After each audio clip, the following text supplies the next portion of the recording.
Hey friends, it's me, Erin, your friendly neighborhood energy alchemist with today's Schumann Resonance Report for Monday, February the 3rd. It's finally February. Happy day. Before we get started, you guys, I just want to remind you, if you are not talking to me and see my face, you're not getting a reading from me. The scammers are out in full force. I've had a couple people reach out and say they were taken advantage of by scammers pretending to be me, offering readings. I put it on every single video for a reason. The only way to get a reading with me is to schedule it yourself through my Linktree, and you will always see my face. If you do not see my face, you are not getting a reading from me, friends. Please be mindful. All right, you guys, here is the graph. Lots of blue in this graph. As you can see, you see how it looks like the second layer finally dropped off?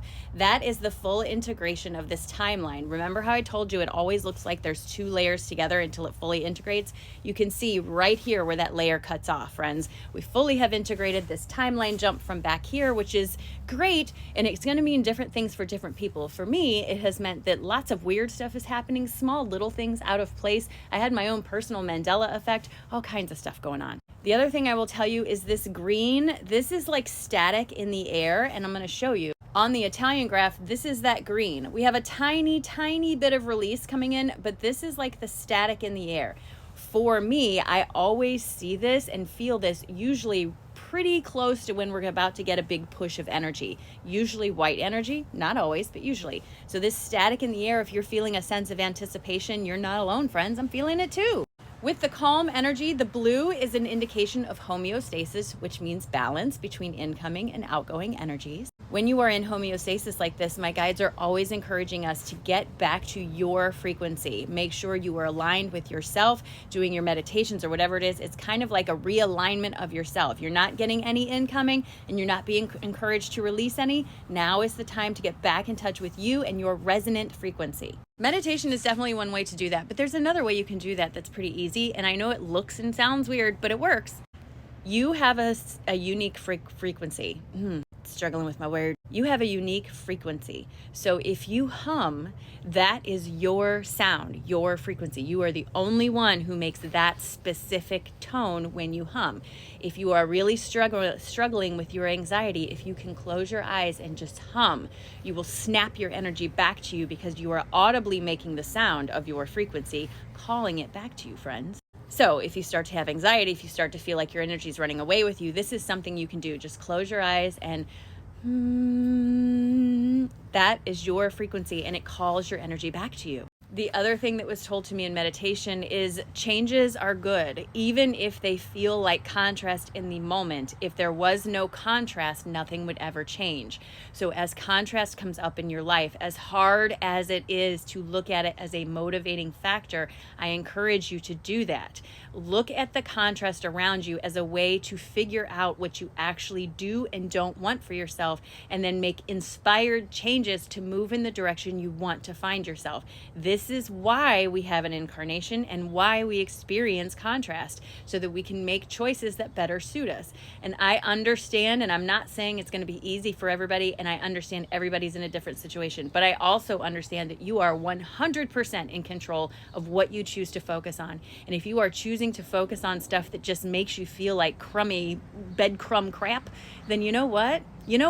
That's kind of on you. And I'm not saying to ignore your world, but if you're really struggling with something in the moment, walk away from it. Do something else for 10 minutes to let yourself calm down and get away from the momentum that's dragging you down the hole. Reset your momentum, do something that feels better, and then go back to it. That's how you get through big contrast, friends. And believe me, I know when you're in the middle of contrast, it doesn't feel like that works, but it does. You just have to be patient with yourself. The other thing I want to remind you real quick is everything must manifest on the inside first, because before you can have a physical manifestation.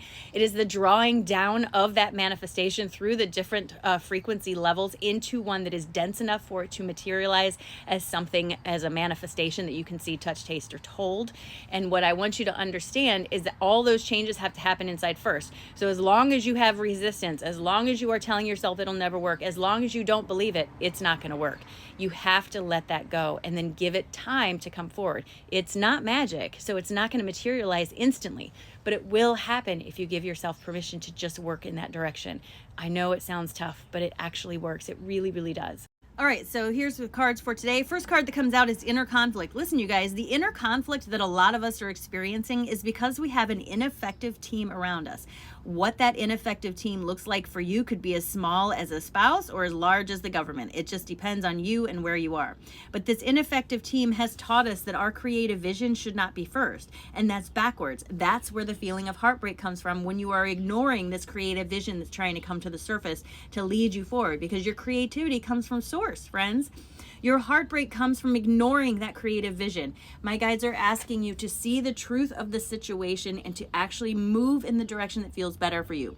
Not only will this bring a sense of renewal, but it will also bring a sense of fulfillment, because it's you that's driving the boat and not someone else. I know this video is a little bit longer than normal, but I had some stuff to say. So hopefully you stayed till the end, because now we're gonna get ready for the day. We're gonna take a deep breath all the way down to our toes. We are gonna anchor ourselves in Mother Earth and set our intention for the day. And I'm ready if you are. Let's do this thing. Nice big deep breath in. Release. Drop your shoulders. And just remind yourself that today is a great day. It is a great day. Don't say it's going to be a great day. Keep it in the present, because it is already a great day. You woke up, great day. Air to breathe, great day. Clothes on your body, great day. All of these things make it a great day. So it's up to you to embrace that, friends. Walk forward and remember, today's a great day. It's a great day.